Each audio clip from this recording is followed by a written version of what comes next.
जीत जाओगे, जीत जाओ। हमारे हृदय की बात समझ लो, हमारी एक बात पकड़ लेना। ये प्रभु, जब हम गंदगी नहीं छोड़ पा रहे, हमारा स्वभाव है, देखो ना, हम नहीं छोड़ पा रहे और इनसे विमुख हो जाते, ये बहुत बुरा हो गया। सुनो उमाते लोग अभागी, हरिता जी शब्द देखो, हरिता जी होई विषय अनुरागी। ये जीत जाओगे, कोई भी तुम्हारी दुर्गति करने में समर्थ नहीं। और इतना आ गया तो तुम महात्मा बन जाओगे, सब छूट जाएगा, सब छूट जाएगा। देखो, परम सुख स्वरूप राधा वल्लभ लाल जी मिलने के पहले आपको जो जो चाहिए वो सब भेज देंगे। मान लेना मेरी बात। जैसे जैसे कदम आपके प्रभु की तरफ बढ़ेंगे तो जो जो तुम्हारी चाहत है सब दे देंगे। अगर आपने ना के सिवा हां स्वीकार नहीं किया तो आगे वो मिल जाएंगे। और अगर आप उनमें तुम्हें तुम्हारे पिता की कसम है, वीडियो को लाइक करो और चैनल को सब्सक्राइब करो। धन्यवाद। माही हरि प्रसाद कच दे, जाओ भोगो। लेकिन सुनो उमाते लोग अभागी, हृदय की बात कहता हूं, मैं नीच हूं, पामर हूं, नहीं विषयों पर विजय प्राप्त कर सकता, पर हे प्रभु, जब इन्हें नहीं छोड़ सकता तो आपको भी नहीं छोड़ सकता। हमारा स्वभाव है पकड़ना। जब हम काम क्रोध लोभ मोह मद मत्सर नहीं छोड़ पाते नाथ, तो आपको कैसे छोड़ देंगे? नहीं, जीत जाओगे, जीत जाओ। हमारे हृदय की बात समझ लो। ये माया का ऐसा आकर्षण है कि ऐसे कभी कोई करके निकल ही नहीं पाया। मुझ में ताव दे के कोई नहीं निकल पाया।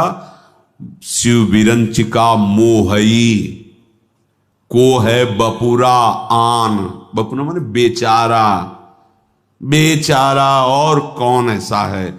इन बड़े बड़े महापुरुषों की भी आंखों में, ज्ञान दृष्टि संपन्न नेत्रों में भी भ्रम पैदा कर दे, उसका नाम माया।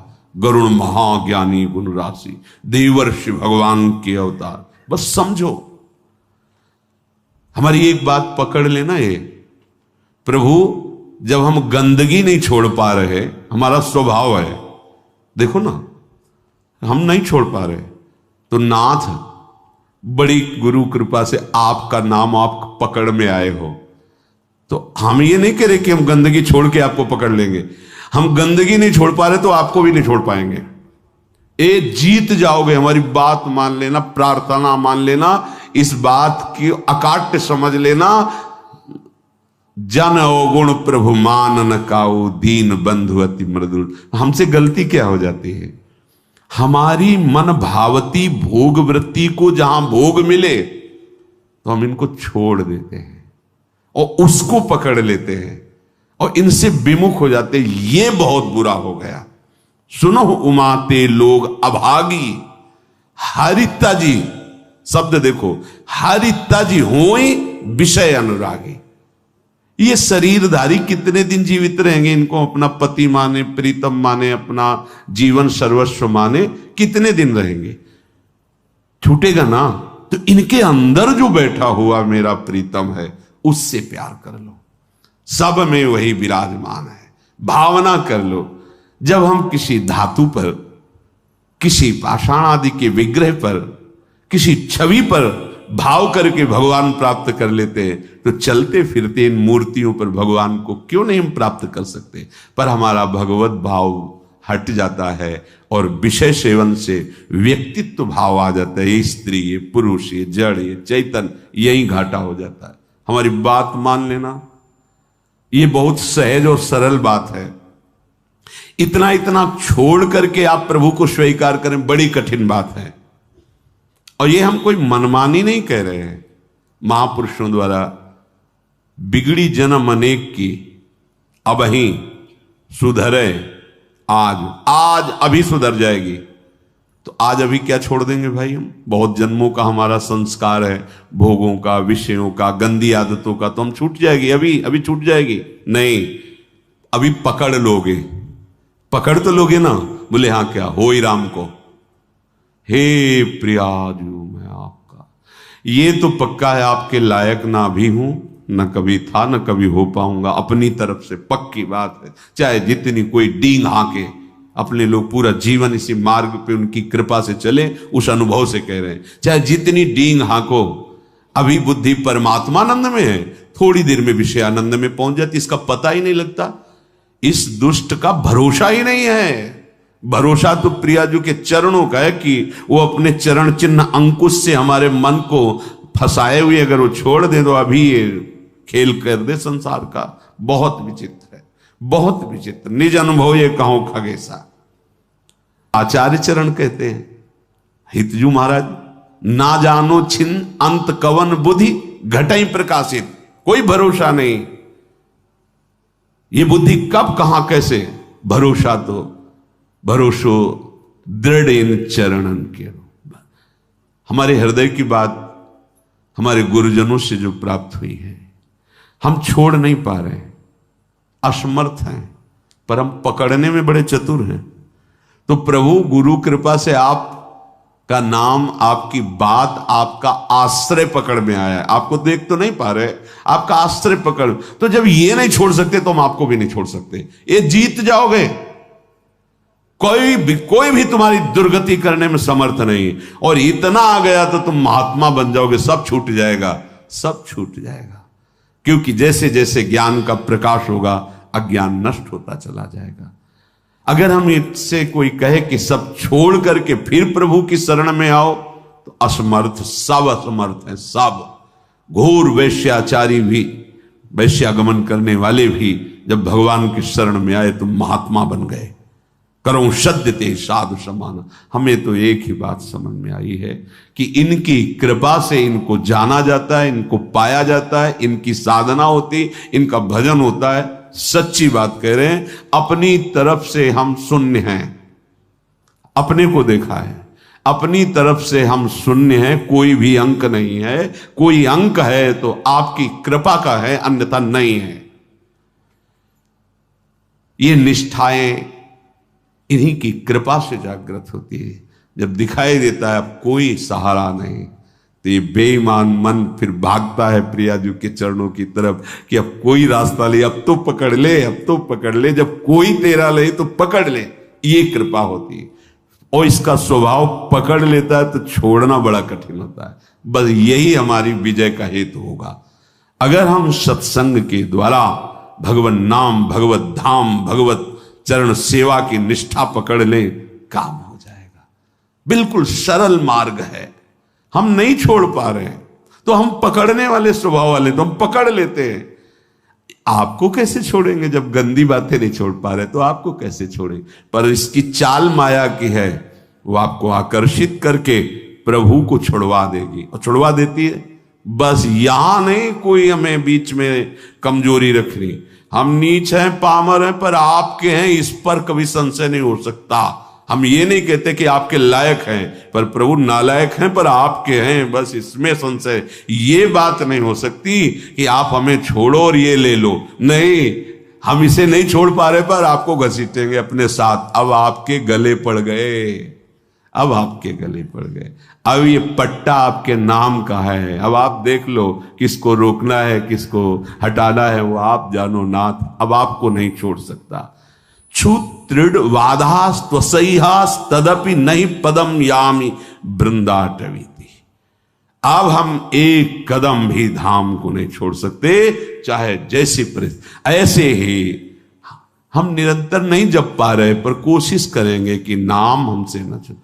हम प्रभु के ध्यान में नहीं, पर हमारे चित्त में बात बैठ गई कि शरणागत वात्सल्य समुद्र प्रभु, मुझे आपका भरोसा है, आपका सहारा है। ये अंदर की बात कह रहा हूं, ये आपको महात्मा बना देगी। अपने मन की बात जो प्रभु की बात से मिले वही प्रमाणित मानी जाती है। भगवान कह रहे हैं अपिचेत सुदुराचारो भजते माम अनन्य भाग। अनन्य भाग भजन का मतलब वो निरंतर भजन नहीं कर रहा, उसने भाव कर लिया है कि अब मुझ जैसे दुराचारी पापी का एक ही भरोसा है, केवल भगवान। ये अंदर की बात समझ जाओ। इसको कहीं इसकी व्याख्या सुनने की कोशिश मत करना, क्योंकि जैसी स्थिति होती वैसी व्याख्या होती है। भगवान के वाक्यों का सर्वस्वरूप है। आप जिधर से देखोगे वो आपको अपने अनुकूल दिखाई देने लगेंगे। एक बात आंतरिक जो हमारे हृदय में गुरु कृपा से समझ में आई है कि हम जैसे भी हैं, देखो भगवान के वचनों से प्रमाणित है, इससे बड़ी कोई बात नहीं होगी। जो नर होए चराचर द्रोही, आवे सभय शरण तक मोही। चराचर का द्रोही है, पर वो भयभीत हो गया कि अब मेरा कोई सहारा नहीं है, प्रभु के सिवा मुझे कोई नहीं बचा सकता, मैं इतने पाप किए हूं। भगवान भगवान कह रहे हैं, उसके लिए कह रहे हैं जो शब्द है, तज छल कपट मोह मद माना, करो सद्य ते साधु समाना। इसका अर्थ ऐसे लिया जा सकता है कि वो छल कपट मोह मद मान का त्याग कर हमारी शरण में आवे तो हम उसे साधु बना देंगे शब्दावली से, लेकिन भाव में ऐसा नहीं है। फिर महाराज साधु क्या बनाएंगे, वो तो साधु हो गया। जो छल कपट मद मान इन सब का त्याग करके आपकी शरण में आया है तो आप साधु क्या बनाएंगे, तो साधु है ही, इसी को तो साधु कहते हैं। तो यहां भाव ये है कि तज, मैं त्याग कराऊंगा, उसके छल कपट मद मान का त्याग कराकर करो सद्य। जो करो शब्द है वहां यहां से लागू होगा पूरी चौपाई में। तज छल कपट मोह मद माना, करो सद्य ते साधु समाना। उसको सब त्याग, क्योंकि उसे ही त्यागना है ना, तो मैं उसे सामर्थ्य देता हूं, वो छल कपट मोह मद मान का त्याग कर देता है और मैं उसे साधु स्वरूप। और भगवान गीता जी में इसी श्लोक में कहा अपिचित कि उसे मानो वो साधु हो गया क्योंकि मेरी शरण में आ गया है, अब मैं संभाल लेता हूं। भगवान का आश्रय लेकर भरोसो दृढ़ इन चरणन के रो, दृढ़ता पूर्वक। ये दृढ़ता तुम्हारी फिसलाने के लिए बहुत से ऐसे माया जाल फेंकेगी, तुम्हारी अश्रद्धा हो जाए, तुम्हारा प्रश्न जोरदार हृदय में प्रकट, तुम्हारी प्रिय जगह में जहां ममता है आसक्ति वहां प्रहार करेगी माया। फिर हे भगवान, नहीं नहीं, आपका था, आपका है, आपका रहेगा प्रभु, अब नहीं, अब धोखा नहीं, आपके सिवा नहीं। ये बड़े बड़े भक्तों के जीवन में देखो ना, उसी पुत्र के ब्याह के में ठाकुर जी जा रहे हैं, वही पुत्र जो अंतर ध्यान व्रत करताल उठा के नाच रहे नरसिंह मेहता, हे गोविंद तेरा सब मंगलमय, अच्छा किया, अब निरंतर और चिंतन आपका बढ़ेगा। पर ये निष्ठावान ही कर सकता, नहीं तो नहीं। ये क्या रात दिन भजन करते पुत्र, वो भी राधे राधे। श्रीवास जी को देखो, हर महाभागवत को देखो, ये आने जाने वाला देश है, टिकाऊ नहीं है। ये परिवर्तनशील नाशवान शरीर है, अविनाशी नहीं है। यहां जितना खेल है बस होश में खेल लो, इस खेल से मुक्त हो जाओ। यही होश है कि और को छोड़ पाओ ना छोड़ पाओ, इनको मत छोड़ना, इनको पकड़ लो, जीवन कृतार्थ हो जाएगा। चलते हैं महाभागवत पांडवों के पावन चरित्र में प्रसंग चल रहा है। महाराज युधिष्ठिर को दुखी देखकर उनके मामा जो माद्री जी के भाई शल्य, वो प्रसंग सुनाया कि आप और द्रौपदी को ही केवल दुख नहीं हुआ, देवराज इंद्र और उनकी पत्नी शची को भी महान दुख भोगना पड़ा है, आप चिंता ना कीजिए। तो उन्होंने पूछा क्या दुख भोगना पड़ा, वो तो त्रिभुवन पति हैं। तो प्रसंग चल रहा था, त्वष्टा जी के हृदय में द्वेष भाव देवराज इंद्र की प्रथा, उन्होंने विश्वरूप को मंत्र बल से प्रकट किया, देवराज इंद्र ने वज्र के द्वारा उनका, फिर उन्होंने वृत्तासुर को प्रकट किया, फिर वृत्तासुर का कल चरित्र आपने सुना। अब जो वृत्तासुर से ब्रह्म हत्या प्रकट हुई, वो इंद्र को कहीं भी शांति नहीं लेने दे रही थी। तो जल को एकांत देश में जाकर जल को स्तंभित करके कमल नाल में सूक्ष्म रूप से प्रवेश होकर के वहां रह रहे थे। अब देवराज इंद्र पद खाली था, तो समस्त ऋषि देवताओं ने देखा त्रिभुवन में अराजकता फैल रही। तो लोकपाल देवता ब्रह्म ऋषि सब विचार करने लगे कि त्रिभुवन पति पद पर किसका अभिषेक होना चाहिए। इस समय त्रिभुवन में कौन है जिसे त्रिभुवन पति पद दिया जाए। तो देखा गया तपस्या में, यज्ञों में, दान पुण्य में, धर्म में बहुत बढ़े हुए महाराज नहुष जी हैं। उनके पास देवता ऋषि सब गए, प्रार्थना की। तो नहुष ने कहा कि मैं आपके सामने बहुत दुर्बल हूं, मेरे में इतनी सामर्थ्य नहीं कि मैं आप देवता और ब्रह्म ऋषियों का शासन कर सकूं।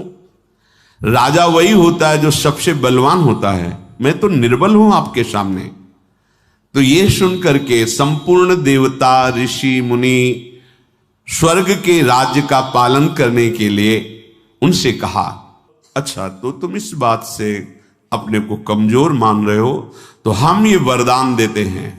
समस्त देवता ऋषियों ने कहा, देवता दानो यक्ष ऋषि राक्षस पितर गंधर्व भूत मनुष्य जो भी आपके सामने दृष्टि में आ जाएगा, उसका आधा तेज बल तप बल सब आप में आ जाएगा।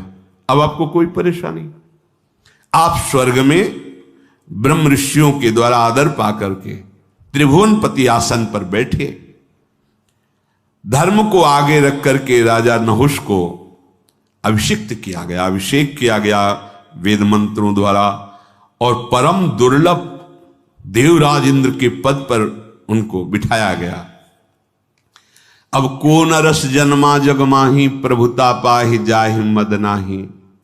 कौन ऐसा है जो संसार में बड़ा पद मिल जाए और अभिमान ना आ जाए? यही रोग इनको भी लग गया। त्रिभुवनपति पद कुछ दिन तो ठीक से चला, इसके बाद मद जो है अपना प्रभाव दिखाने लगा। तुमको लगा जब मैं देवराज पद का भोग कर रहा हूं तो फिर इनसे क्या। सभासदों को बुलाया, बड़े बड़े लोकपाल देवता सब उनकी सभा में बैठते हैं। कहा पूर्व इंद्र की जो महारानी सची हैं मेरी सेवा में उपस्थित किया जाए, उनको आज्ञा दिया जाए। मेरी आज्ञा है मेरी सेवा में उपस्थित हो, क्योंकि जब देवराज पद का अधिकार मुझे प्राप्त है तो उनका भी। सची देवी आज रात्रि में मेरे महल में पधारे, मेरी आज्ञा सुना दी जाए। ये जब सची देवी से प्रार्थना की गई तो बहुत घबरा गई, दुखी हो गई। पातिव्रत धर्म से युक्त है, उनका तो आश्रय भगवान बृहस्पति जी हैं। वो अपने महल से निकले और बृहस्पति जी के चरणों में जाके कहा, गुरुदेव मैं आपकी शरण में हूं, आप मेरे पातिव्रत धर्म की रक्षा कीजिए। नहुष इस समय इंद्र पद में है और उसने ऐसी आज्ञा की है, और मैं अपने प्राण वल्लभ देवराज इंद्र के सिवा किसी भी पुरुष को पुरुष रूप से कभी देखा ही नहीं, स्वीकार ही नहीं किया। मैं एक पतिव्रता हूं और भगवान आपने भी मुझे सौभाग्यवती का आशीर्वाद दिया है, तो क्या मेरा ये दुर्भाग्य होगा? प्रभु आप मेरी रक्षा कीजिए। आपकी वाणी परम सत्य होती है। हे देवगुरु, आपने आज तक जो बोला है कभी मिथ्या नहीं गया। आपका पूर्वोक्त वचन की सौभाग्यवती हो, वो मेरा सुरक्षित रहना चाहिए। बृहस्पति जी बहुत विचार मग्न हो गए कि इस समय उसके सामने जो जाएगा तो उसकी सारी सामर्थ्य से आधा बल उसे प्राप्त हो जाएगा। ठीक है, मैं विचार करता हूं, तुम नहुष से डरो मत, थोड़े दिनों में ही ये नष्ट हो जाएगा।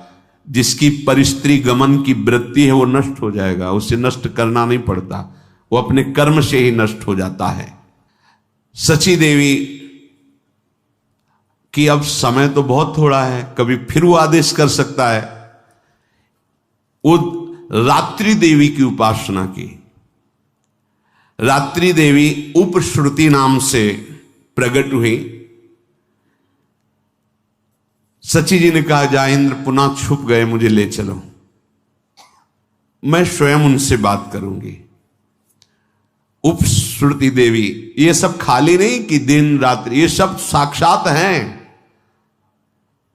ये भगवत स्वरूप है। इसीलिए किसी के पाप और पुण्य का हिसाब वहां करने के लिए वकील की जरूरत नहीं होती।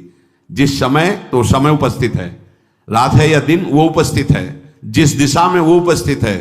तुम्हारा मन स्वयं आत्मस्वरूप से प्रभु, सब वहां किसी की सलाह की जरूरत नहीं, जो कर्म उसका उसी क्षण हिसाब। उपश्रुति देवी ध्यान में देखा कि इंद्र कहां हैं, देखो जल को स्तंभित करते हुए कमल नाल के अंदर छुपे बैठे हैं। उपश्रुति देवी को वहां उपस्थित देखकर इंद्र प्रसन्न हुए। अब आप आ गई तो कोई न कोई उपाय तो बताएंगे ही। उन्होंने कहा, इंद्रदेव तुम्हारा कल्याण हो, इंद्राणी का दुख देख करके मैं आई हुई हूं। तुम सब पर्वत वन पृथ्वी स्वर्गलोक सबका त्याग कर यहां जल में हो, और यहां इंद्राणी की क्या दशा हो रही तुम्हें पता है, बड़ा दुख भोग रही। तुम कमलनाल में सुरक्षित हो, पर आपको इंद्राणी को सुरक्षित करना चाहिए। देवराज इंद्र ने कहा कि इस समय मैं असमर्थ हूं। नहुष बहुत बड़ा बलवान है और वो कुचेष्टा पर उतारू है। तीनों लोगों में कोई ऐसा नहीं कि उसे सुधार सके। मैं इसमें क्या कर सकता हूं? वो पापपूर्ण विचार रख रहा है। उनका अपने आप को आप प्रकाश में लाइए, अपने तेज से आप देवताओं का जो शासन पद उसे स्वीकार कीजिए। इंद्र ने कहा, देवी इस समय पराक्रम मेरे में नहीं है, नहुष में है। देखो कितना बड़ा पद मिला, कितनी बड़ी कृपा मिली, चूक कैसे हो जाती है। इसीलिए जब तक भगवत आराधना में नहीं चित्त डूबता या भगवत आराधन संतों के शासन में नहीं रहता तो बड़े बड़े से चूक हो जाती है। इसीलिए चाहे शिव विरंची सम होई, गुरु बिनु भव निधि तरह न कोई। तुम्हें गुप्त रूप से एक कार्य करना, मैं उपाय बता देता हूं। अब इंद्र जी उपाय बता रहे कि तुम नहुष के पास जाना, निर्भय रहना, और उससे कहना जगतपति हो तुम, तुम्हारा पूरा अधिकार है जगत पर। मैं देख रही हूं कि इंद्र समर्थ है, तो अब तुम ही इंद्र हो, तुम्हारा पूरा अधिकार। पर मैं ऐसा चाहती हूं कि आज तक जो कोई ऐसे वाहन पर न बैठा हो, ऐसे वाहन से तुम हमसे मिलने आओ। नहुष मुस्कुराया और कहा, मैं समझ नहीं पा रहा हूं तुम क्या कहना चाहती हो। बोले, दिव्य पालकियों में मिलने आते हैं, कोई अपने वाहनों पे आते हैं। मेरी इच्छा है कि तुम मेरे लिए ऐसे वाहन पर आओ जैसे आज तक कोई न बैठा हो। तो तुम केवल इशारा कर दो, वैसे ही मैं आऊंगा। इंद्राणी बोली, आप मेरे पति हो सकते हो, पर मेरी अभिलाषा के अनुसार आओ। पहले के जो इंद्र थे ना, वो मेरे से मिलने जब आते थे तो ऐरावत हाथी पे आते थे, कोई कोई हंस पे, कोई किसी पे। पर मेरी इच्छा है कि भगवान विष्णु तक जिस वाहन पे न बैठे हो, ऐसे वाहन पर बैठ कर आओ, क्योंकि आप तो बहुत बलवान हैं। प्रसन्न हो गया नहुष। बोलो तुम। बोले, आज तक ऋषियों की पालकी में बैठ के कोई नहीं चला त्रिभुवन में। ये जो सप्त ऋषि हैं, ये पालकी पे हो और आप बैठ के आए, फिर मैं आपका स्वागत करूंगी। देवराज इंद्र ने बताया था ये ऐसा तुम करो, बस मैं आपको स्वीकार करती हूं। उसने कहा, यह कौन सी बात है, सब मेरे आदेश के अंतर्गत है। भूल गया, ये भारी अपराध करने जा रहा है। मेरे सामने कोई भी ऋषि ठहर नहीं सकता, क्योंकि उसकी आधी तपस्या बल मेरे पे आ जाता है। मैं जो आदेश करूंगा सब करेंगे। तुम जाओ अपने भवन में, और मैं सप्त ऋषियों की पालकी पे आ रहा हूं। कितना बड़ा अपराध। जो जगत बंदनी महापुरुष हैं, जिन्हीं के आशीर्वाद से इंद्रासन पद पे बैठा था, बुद्धि भ्रष्ट हो गई। ये देखो, जब परिस्थिति गमन किया जाता है तो बुद्धि का निर्णय गलत हो जाता है। बुद्धि बिगड़ गई, बुद्धि का बिगड़ जाना ही नाश है। कामः संजायते क्रोधा, क्रोधा स्मृति विभ्रमा, स्मृति भ्रंशात् बुद्धिनाशो, और बुद्धिनाशात् प्रणश्यति। बुद्धि का नाश ही सर्वनाश कहा जाता है। देवी, मैं तो तुम्हारा दास हूं, तुम जो आज्ञा करोगी वही करूंगा। सुंदर मुख वाली सची बाहर से मुस्कुराते हुए अंदर से कि अब तेरा नाश निश्चित है, क्योंकि जिन ऋषियों का चरणामृत इंद्र को भी पावन करता है, उन ऋषियों की पालकी पे बैठते ही तेरे सारे सुकृत नष्ट हो जाएंगे। जो मां नहीं मात पिता नहीं देवा, साधुन सन करवावें सेवा, जिनके ये आचरण भवानी ते निश्चर समझानो प्राणी। हाँ, बहुत संभल कर संत महात्माओं के पास जाना चाहिए, बहुत संभल के, दैन्यता से। सारा सुकृत नष्ट हो जाएगा। अगर आप बैठ नहीं पाते तो खड़े रहो, 1 सेकंड में नमस्कार करो, निकल जाओ। बैठने की जरूरत है, वो तुम्हारे लिए कुर्सी ला के रखेंगे, तुम हो क्या। बस यही जहां भूल हो जाती है ना कि मैं अमुक पद में हूं, डालो कुर्सी डालो, तो डाल देंगे, भगवान के दास हैं, आसन बिछा देंगे, तुम्हारे आगे झुक जाएंगे। पर तुम जिनके बल पर पदाधीश बने थे वो पुण्य तुम्हारे नष्ट हो जाएंगे, खोखले हो जाओगे। आए थे बलवान बनने के लिए, गए निर्बल होकर के। इसीलिए बहुत बहुत सावधान। महाराज दुष्यंत जब कर्ण जी के आश्रम में जा रहे तो हमने पढ़ा, उसमें नंगे पैर छत्र हटा के, शीश की पाग हटाकर, एक केवल अंगरक्षक, वो भी प्रधान गेट तक वहीं छोड़ दिया, अकेले दैन्य भाव से, दीन होकर, राज चक्रवर्ती पोशाक पे नहीं, दीन होकर ऐसे।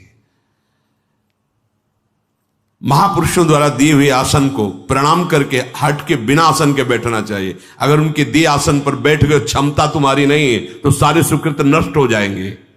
जैसे देवती जी, मनु जी, शतरूपा जी जब करदम जी के आश्रम पर गए तो 3 आसन बिछाए।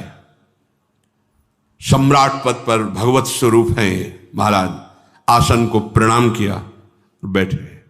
शतरूपा जी पर देहूति जी ने आसन को प्रणाम कर खाली आसन पे बैठी। देख लिया बुद्धि प्रवीण है, हमारी अर्धांगिनी पद के अधिकारी है। संत महात्माओं का स्वरूप बड़ा दैन्य होता है। वहां यह सावधानी रखनी चाहिए कि उनके द्वारा कोई हमारी परिचर्या नहीं होनी चाहिए।